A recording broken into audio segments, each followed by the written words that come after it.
All right. All right. All right. Are we live? Yeah. All right. I can see people coming into the room. Welcome, everybody. Thanks for joining us. We'll just wait a minute or so for more people to jump on.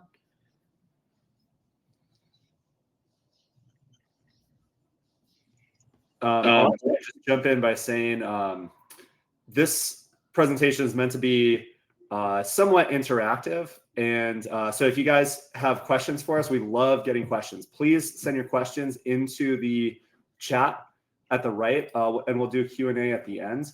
But the more questions you guys throw our way, we're just going to answer all your questions. And the more energy you give at us, the more energy we're going to give back to you. So, and then also my favorite thing, ask me something I don't know, because you better believe I'm going to find out what the answer is and get back to you with it. So please try to stump me and the team here. There are things you don't know, Stephen? Oh. Not for long, not after I get the questions from these active participants. Okay. Just wait one more minute here, and then we can get started. Need some hype up music. Yeah, maybe we should do a little poll. Make it like the start of a Tony Robbins seminar. Everybody get out of your seat. Here we go.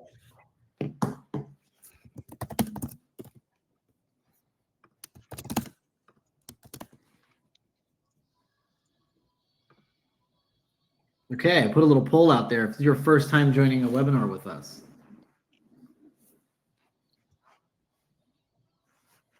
All right, we got some veterans in the house. Thanks for coming back.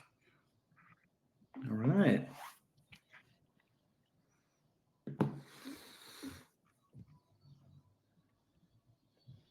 Okay, great. I think we can, we've got 16 people in the room. I think we can go ahead and get started.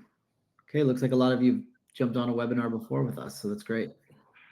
Well, thanks for joining us. My name is Troy Macfarland. I'm the Director of Marketing for Fitness SF. This is one of the first webinars we've hosted ourselves. We do a lot of webinars with our partner Eat Love and Zama Health. We also want to start providing more educational stuff for our members. So that's why we are doing this webinar of top 5 hidden things derailing your fitness results. Just a quick background on me. I've been with the company about 13 years, run all things marketing, and you'll see my face more on these. So glad you could join us, and I can pass it over to Stephen Luibrand. Awesome. Thank you, Troy. Yeah, welcome to the webinar, everyone. I'm the education manager, also work as a trainer. So my job is to help people get in the best shape of their life and to make sense of all the decisions and habits that you have to create in that process. So this webinar is all about helping you guys on your journey. And so please, if there's something in particular that you need to know or you need help with, bring that to our attention so we can address it. We will be going over a lot of fundamentals in this slide deck. And our main presenter today actually is going to be Michael Cockrum. So Michael, maybe you could introduce yourself a little bit. Yeah, thank you. I'm Michael Cockrum. I've been with Fitness SF since 2013. I have a bachelor's in nutritional science. I did some research for a couple years on vitamin A metabolism. And currently right now, I'm kind of multiple roles. I'm primarily customer service manager at Castro. I personal train part-time, and then I'm also leading the Inside Tracker program that we have a partnership with. So I'm looking forward to sharing some information with you guys. This isn't, all encompassing. We tried to put some stuff that most people don't think about, but there's obviously too much to go over. So keep that in mind. Thanks, guys. For the participants, I'll be sharing these guys' emails at the end in case you want to contact them, ask them more questions, or take advantage of any of the services or benefits we have. But with that being said, Steven, you want to kick us off? Yeah, let's do it. So today we're going over the top 5 hidden things derailing your fitness results. This is a very personally important presentation for me because I know I really struggled in the gym working out hard for years before I ever figured out how to actually get the results that got me into the gym in the first place. So if I had this seminar when I started, I could have literally saved years of effort. And I hope that at least one person, or maybe more than one person on this call, we will save you years of effort in the gym with this presentation. So the first hidden thing, and this is the one that got me, is hidden calories and missed energy targets. So Michael, what are some common ways that hidden calories sneak their way into our diet and what we're eating? Yeah. First thing, a lot of people drink. So alcohol has a lot of calories. People don't think about that, 7 calories per gram. And then that's not including the excess calories. If you're getting a sugary drink, there's also calories from the sugar. If you're trying to lose fat, that's an easy way, kind of like you're sabotaging yourself, your calorie deficit. Other things that alcohol does besides, providing excess calories is it's going to raise your SHBG. So that's going to lower your free testosterone. That's going to lower your metabolic rate. It's also impacting your liver. It's, kind of increasing systemic inflammation throughout your body, which is HSCRP, and it's negatively impacting your blood sugar, so increasing your HbA1c. For men and women, it also increases estrogen. So all of these things, not just the calories, it's also the other things that's impacting your biomarkers. Yeah, quick anecdote on this. If anybody remembers Britney Spears pre-breakdown in like the late 20-aughts, maybe early 20-teens, Britney Spears went through a big fitness transformation. People were like, "Oh, Britney, you got so fit. How did you do it?" And what she told the press was she started working with a personal trainer, and her personal trainer said, "Stop drinking calories. Do not drink anything with any calories in it." And that is exactly what she did. And she saw some pretty great results just from that one intervention. And that's a pretty simple intervention to implement. So I invite you to take that, give it a try. But what really matters at the end of the day is not just cutting out calories from liquid, but making sure that you're meeting your energy needs, or you're hitting your energy targets for your goals, and that we have an idea of what your macros are. Because for me personally, I really struggled to build the kind of muscle I wanted to build until I actually looked at what I was eating and made sure that I was hitting my energy targets. Because science tells us pretty much exactly how much energy we need in our body and how much protein we need in our body to build muscle. And I thought I was getting those. I thought I was hitting those targets, and I just wasn't. And it wasn't until I actually tracked what I was eating that I realized, oh, I think I'm hitting the targets, but I'm not actually hitting the targets. And so we want to check. If you don't know, you're just guessing. And so we'll talk about how you can check if your energy intake and your macronutrient targets are hitting the numbers that you need to hit to make progress. We'll cover that a little bit at the end. So another way that hidden calories find their way into foods, things that derail fat loss, for example. Michael, what can you tell us about cooking oils and protein? Yeah, just another thing people don't think about. This is more so it goes for both goals if you're trying to lose fat or gain muscle. A lot of people eat salads when they're trying to lose fat. So they put a salad dressing on their salad, 1 or 2 tablespoons, or they're cooking with oil 2 or 3 times a day. And then, all of a sudden your 500-calorie deficit is gone, but you don't even realize it because you're not getting full from it. So I just put a little comparison here for people to see. 1 tablespoon of oil, about 120 calories. That's as much calories as 30 strawberries. So it kind of comes back to your point where tracking is kind of important. If you don't know what you're eating, you can get a better understanding of how many calories certain foods have, because it's drastically different depending on what the main macro is. It's carbohydrates or protein or fat. I know for me, I'm having a salad, so I'm just going to drown this thing in oil right here. Like, Yeah. It's a salad, no problem, right? Well, no. Can overdo it pretty easily. And then last thing about macros, energy targets, protein, important for both goals, building muscle, losing fat. I think most clients that we train, at least, or that I've trained, I think they're eating enough protein. And then when I have them, go through their nutrition throughout the day, they're under eating by, I don't know, 30, 60 grams of protein a day. So there's just a general guideline down there, 0.75 to 1 grams of protein per pound of body weight. If you're, really overweight or obese, then you can base that off your lean body mass, which you can get from your in-body test. You don't want to use your total body weight. You're going to be eating, if you're 300 pounds, you don't need 300 grams of protein. An easy fix early on in training for this is to just have a protein shake immediately following your workout. So that's going to give you 20 to 30 grams, sometimes as much as 40 grams of protein. And that'll go a long way to fixing any kind of protein deficiency that you have and get the ball moving for you. As you get more experience, we do want to take a look at your macros to make sure that the things you're eating outside of the gym are going to support your fitness goals. But that post-workout protein shake is a great way to get started and get momentum from day one. I'm going to move on.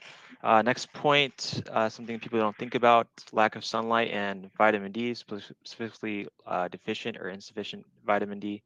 So vitamin D deficiency is actually pretty prevalent, and it's not something that most people are commonly getting tested from. It's not a standard blood marker that's being tested at doctor's offices, unless you're going out of your way to advocate for yourself and ask.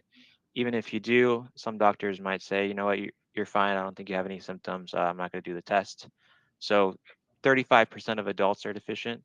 That's higher in Black, Hispanic, and obese populations. It can be 60 to 7% deficient.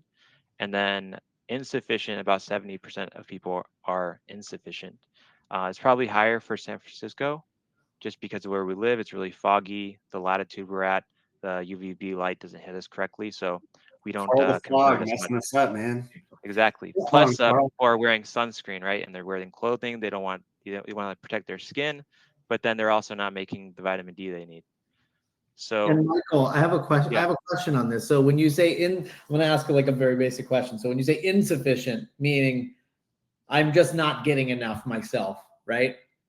And when insufficient, what was that? Yeah, can you explain the difference? So insufficient is it's just based on the level. If you're below 30 nanograms per milliliter, then you're considered insufficient. If you're below 20, then you're considered deficient. But even if you're insufficient, you can still have negative symptoms that are listed below, like lowered testosterone, weaker immune function, weaker muscle contractions, because you need vitamin D to absorb calcium, and calcium is involved in muscle contractions. Also, it's going to weaker bone health. During COVID, they found like a lot of people actually who were getting the most sick were, number one, people who are obese, and then also people who were vitamin D deficient because of that weaker immune system. The crazy thing about the deficiency is I think it's actually normal to be insufficient. Like, unless we spend 30 minutes in the sun, mostly naked, or take an oral vitamin D supplement, we're going to be in the insufficient category, right? Yeah, because that's how we generate vitamin D, is by getting sunlight on our skin. So pretty much everybody needs to pay attention to this slide. So yeah, Stephen, we did have a question about the supplementing it. So it can help boost your vitamin D levels by taking supplements. It can, but you have to take a certain dosage. That's something we'll mention at the end about Inside Tracker. If you're just taking a normal multivitamin and you're deficient, it's not going to be enough to get your levels back up to optimal. It's going to just be enough to keep you where you're at. So you got to take a certain dosage. We're not going to talk about specific dosages on this, but yeah, you can increase your levels. Last thing, poor sunlight exposure disrupts your circadian rhythm. That's important for sleep, feeling sleepy, which is we're going to get to on the next slide over here. Next point. I don't know if you want to talk about circadian rhythm a little bit, Stephen. Sure. Yeah. Circadian rhythm is super important. Basically, we can train our bodies to get sleepy and fall asleep and to wake up at certain parts of the day. And by being consistent with that schedule, we can really improve our sleep quality, which is going to greatly improve our overall health. One of the keys to setting that circadian rhythm is to get sunlight on the face and in the eyes in the morning within 30 minutes of waking up. a great way to do that is just by taking a walk outside, 15 to 20 minutes, maybe a little bit longer on a foggy day, to really set that circadian rhythm. And so if our circadian rhythm becomes disrupted, then we can suffer from sleep issues and things that happen as a result of poor sleep. And so Michael's actually, put together some of the things that we risk when our sleep gets disrupted. So Michael, what happens? Yeah. So if your sleep's disrupted, you're not sleeping enough, or you're not, sleeping well throughout the night, a lot of things can happen. Number one, cortisol is going to stay increased throughout the day. It's normal for cortisol to be higher in the start of the day, but it's not normal for it to stay heightened throughout the day. Lower testosterone, that has to do with just poor sleep. It also has to do with cortisol a little bit. Testosterone and cortisol are kind of like antagonists to each other in a way. So cortisol is catabolic, testosterone is anabolic, right? Slower muscle recovery, again, kind of due to cortisol a little bit. Cortisol is catabolic. So if you have heightened cortisol throughout the day, you're going to be breaking down more muscle and actually using muscle to convert it into glucose. You're going to have more cravings for sugary, fatty foods. And it's going to, for some people, it'll cause you to increase your blood sugar. It's going to cause you to store more visceral fat or belly fat. So you can't really, in the gym, you can't spot reduce like by doing crunches to lose belly fat. The number one thing you need to do to lose fat is be in a calorie deficit, but your hormones do play a part into where that fat is going to be stored at, though. So there are some things you can do. Just try to sleep better. Kevin asked about supplements, melatonin. That's good. That's what the sunlight is for, that Stephen was suggesting in the start of the day and the end of the day. It's going to, boost melatonin production, make sure you are releasing it at the right time of day. Yeah. A couple of notes on the light exposure. And before I go into that, I just want to highlight and underscore some of the things that Michael was saying, because there was a lot in what he just said, and it'd be easy to kind of gloss over some of those things. That stubborn belly fat, you're not going to lose that unless you're getting enough sleep.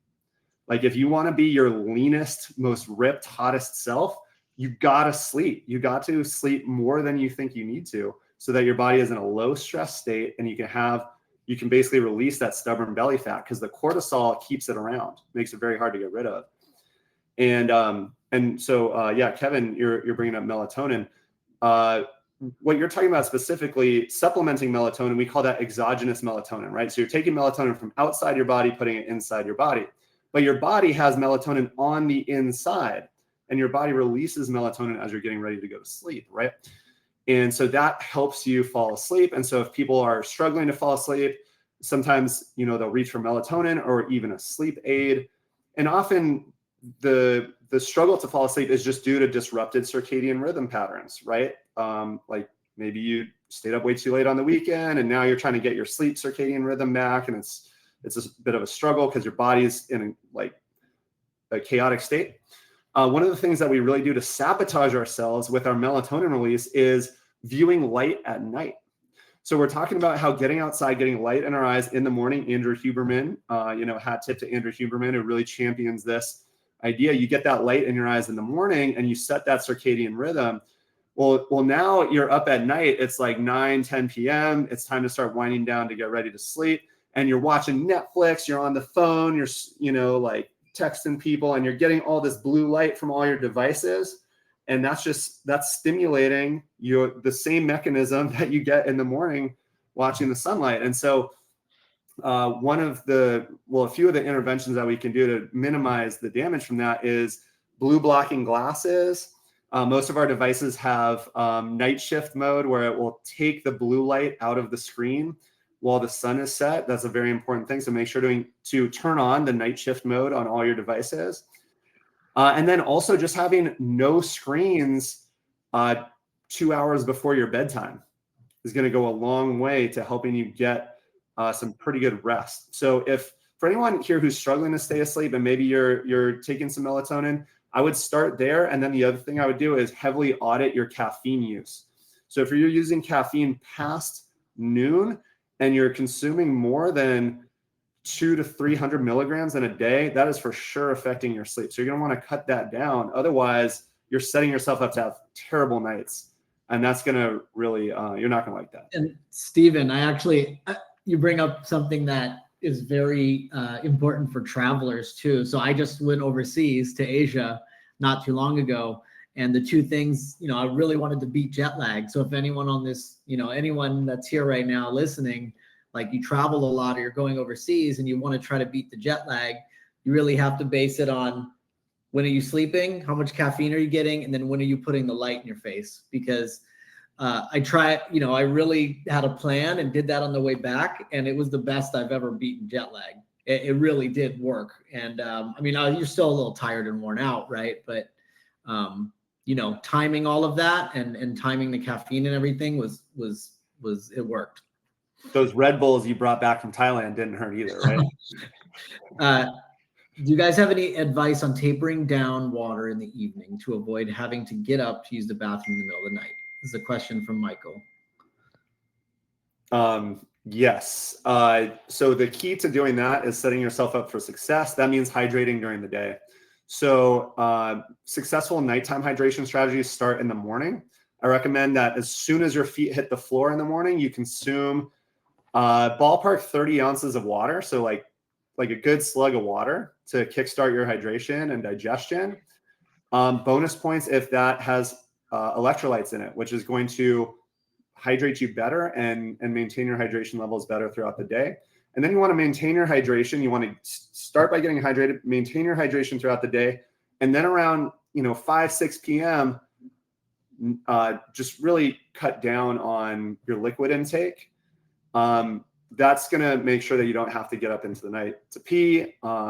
That's what we want to avoid, essentially. So we want you to be hydrated enough, but to have your bladder be empty and to have your digestive system not have a ton of water in it when you're actually in bed.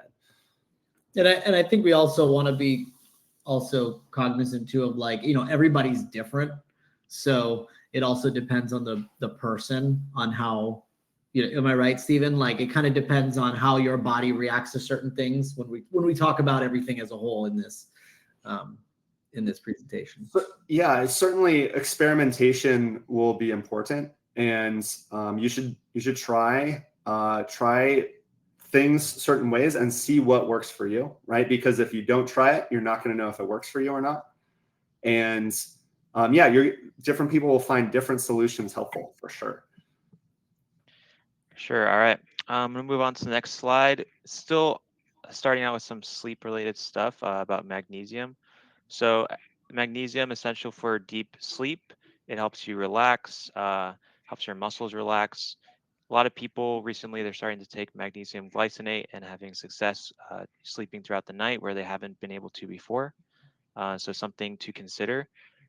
Magnesium, just a little brief intro on what it is. It's stabilizes ATP. So actually, if you don't have enough magnesium, you're not going to be able to properly use your ATP, which is your body's main energy source. A lot of people take creatine, and the reason why they're taking that is because it's helping you kind of regenerate ATP. Magnesium is another important thing for ATP usage. It also supports insulin sensitivity, so potentially could help you with the blood sugar control, keeping your blood sugar down, and regulating cortisol, again, just because it helps reduce stress. It has some involvement in these pathways. And if you want to know if you're deficient in magnesium, the best way to do it is to do RBC, red blood cell magnesium testing. It's more accurate than a serum magnesium test.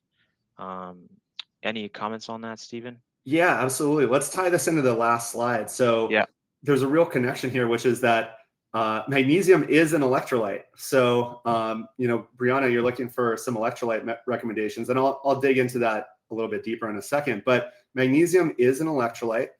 It's a very common nutrient deficiency. I don't think it's quite as common as vitamin D, but it's up there, right? So if you live in America, odds are you have a magnesium deficiency, statistically speaking. And if you've never checked your magnesium intake or your magnesium levels, it's a safe bet that you do have one.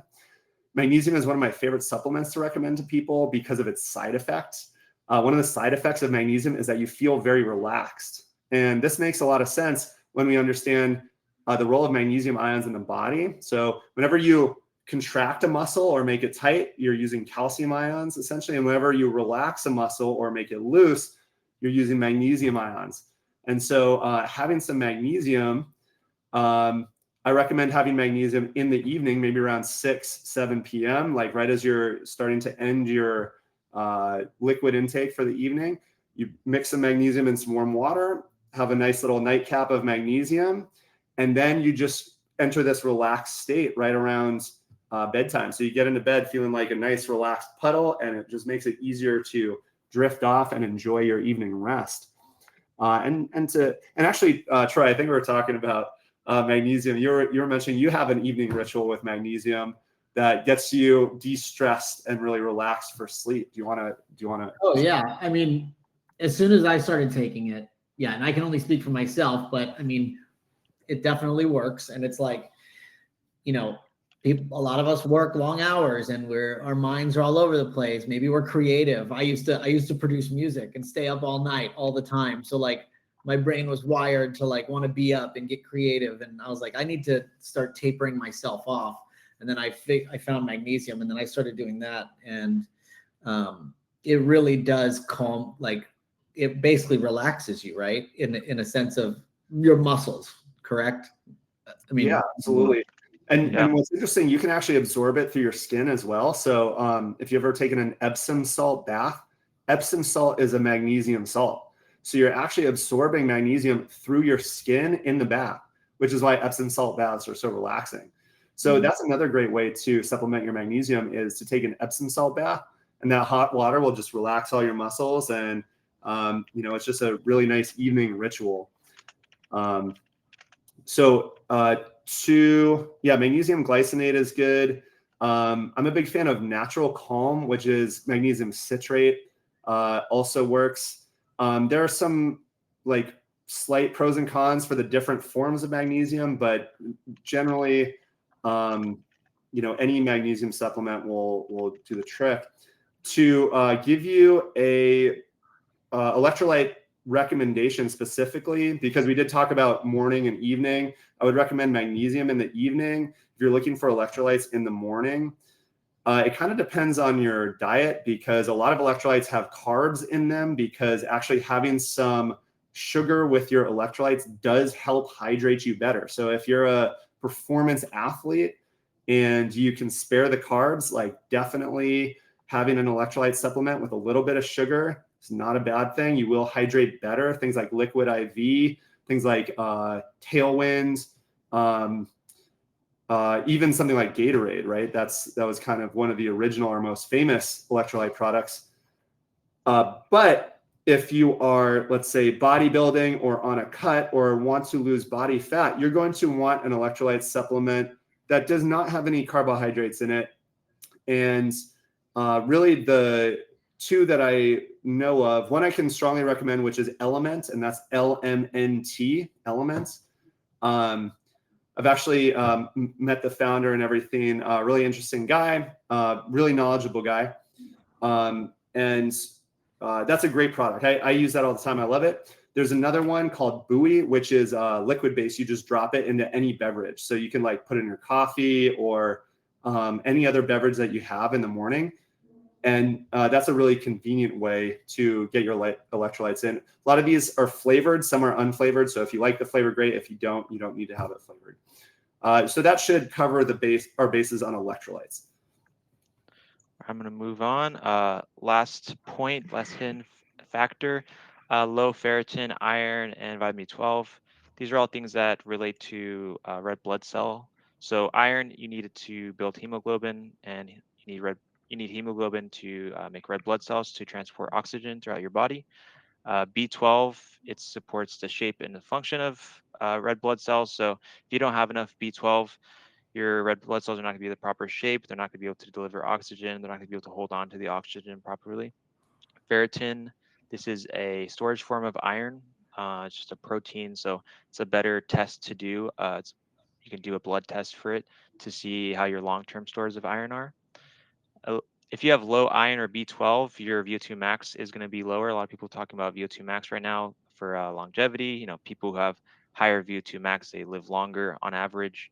That's just because you're not going to be able to transport as much oxygen. Again, you're not going to be able to burn fat as effectively because you need oxygen for fat metabolism. And then deficiency risk. So women, higher deficiency because menstrual cycles, people on plant-based diets, vegetarians, vegans. For vegetarians, they actually have a higher risk of iron deficiency because if they're drinking dairy, dairy is an iron inhibitor for absorption. And then vegans, most of vegans don't supplement B12, or if they don't supplement B12, they should, because you're not getting it from plant foods, besides a couple fermented things. But for the most part, you're getting B12 from animal foods. So vegetarians might be getting some from eggs and dairy, but vegans probably not. And then endurance athletes, they could have a higher risk for certain deficiencies just because they're turning over red blood cells more often, just because they're transporting so much oxygen throughout their body. Really pay attention to this slide if your energy level is of concern to you. So anyone with low energy, anyone who wants to have more energy, or anyone who's in a sport that requires a lot of energy should be paying lots of attention to this slide. All right, and we're gonna kind of wrap up and then summarize at the end. First, we're gonna talk about some tools you guys have access to. These are all located in, for the most part, in your app. I'm gonna let Steven talk about Eat Love because he's done some webinars with the people at Eat Love and he knows a little bit more about it than me. Yeah, just to jump in, Eat Love is, oh my God, I love Eat Love. It's so good. So Eat Love is an AI dietitian meal planner. So you literally have access to dietitian quality meal plans through your Fitness SF app that are made with AI. And that app also includes a food journal app. And that food journal app it's the only app I use now. And there are some features in it that make it really easy. Like there's a dictate feature. So you don't even have to like write it in on your phone. You can just be like, okay, I ate 1 cup of blueberries, 500 grams of Greek yogurt, and 4 large strawberries. And it will automatically enter that into your food journal. It makes it really easy and simple to get organized with your nutrition and to also take your meal plan, turn it into a shopping list. Okay, so you can buy all your groceries effortlessly. And if that's too much effort, you can send that shopping list to Instacart or TaskRabbit or whatever, and have somebody get it all for you and bring it to your house. So you can save yourself like 2 hours a week and still hit all your macro and nutrient goals using this app. And we pay for you to use it because we like it so much. So if you're not using Eat Love, get on that. Yeah, talk about Insight Tracker real quick. So throughout the whole presentation, I mentioned some biomarkers. Pretty much all the ones I did mention, you can get tested through Insight Tracker. A lot of them are things that are not commonly tested during your normal blood work. Even vitamin D, how I mentioned 70% of people are insufficient. Most people have never been tested for vitamin D still, which is shocking. So Insight Tracker, it's the first part is the blood test where you're going to get all those biomarkers tested. The second part is it's going to give you personalized nutrition and supplement recommendations. So for example, if you're deficient in vitamin D, it's going to tell you the exact dosage of vitamin D to take and the frequency to take it. Or let's say you have high blood sugar. You can go to the meal plans and it's going to tell you exact meals to eat. So you could use this in conjunction with Eat Love. They're not mutually exclusive. They're both good to use. InBody, hopefully you guys have used the InBody machine. That's a good way to track your progress in the gym. It's tracking your body fat percentage and skeletal muscle mass. It may not be, the 100% gold standard DEXA, but this is going to be more than good enough to track what you need. It's better to do it, like same time of day, once a week. You need at least 3 points to track a trend. So track once a week for over a month, and then you can tell if you're making progress on your body fat percentage goals or muscle mass. Another thing we're introducing at Castro is Chasqui VO2 max testing. You see on the little bottom right there, there's a little image. Normally VO2 max testing, you got to put on the really fancy lab grade ergospirometer. Now technology is getting better. We got a little tiny device you put under your nose. Steven did the test before. If he wants to talk about it, he can talk about that a little bit. Basically, though, it's going to measure your VO2 max, and it's also going to tell you your kind of fat burning zone. It's going to tell you this point when you're using mostly fats or you're using mostly carbs for energy. And then, yeah, last thing, fit session. I'll let you talk about the fit session, Stephen. All right. So the fit session is a complimentary consultation with a trainer. At a high level, that trainer wants to get really clear on where you're at right now. So you'll go through some assessments to find out your body composition, your strength levels, stability levels, basically uncover any issues that you might have. And when that trainer is very clear on where you are now, they're going to help you get laser focused on where you want to go. So they're going to help you set some smart goals and really zoom in on where you want to be in the future in terms of your health and fitness. And then they're going to create a plan to take you from point A to point B. At the end of that fit session, you have an opportunity to work with that trainer in an ongoing way if that's a good fit for you. But you'll walk out of that fit session with a lot of clarity and a game plan for what to do in the gym. So super useful. If you haven't done it, strongly recommend that you do. Yes, and you could do that directly in the app. You see that image on the left. Book your fit session for personal training, Insight Tracker one-on-one with me if you want to talk about Insight Tracker. You also get a swim fit if you want to go to the Fillmore and learn how to swim or get better at swimming. Just really quickly, I'm going to summarize. Then if you have any questions, you can drop them in the chat right now as I'm summarizing. So first thing, hitting calories and missed energy targets. They stall fat loss and muscle growth. You can use things like Eat Love to track that, to make sure you're staying consistent. Use InBody, make sure you're tracking your body fat mass and your muscle mass. Low vitamin D, most people are insufficient. You can track that with Insight Tracker. It also causes things like SHBG to be elevated and free testosterone to be lowered. So other things you can test. Poor sleep and high cortisol disrupts your hormones, slows recovery, increases belly fat. Again, you can test this with Insight Tracker if you're interested. And then low magnesium impairs ATP if you don't have enough. Necessary for good sleep, necessary for muscle relaxation. Best test to see if you are sufficient is RBC magnesium. And then low ferritin, iron, and B12. If you don't have enough, you're going to have reduced endurance, oxygen delivery, and impaired fat metabolism. And then again, a couple of biomarkers you can test: ferritin, iron, B12 with Insight Tracker.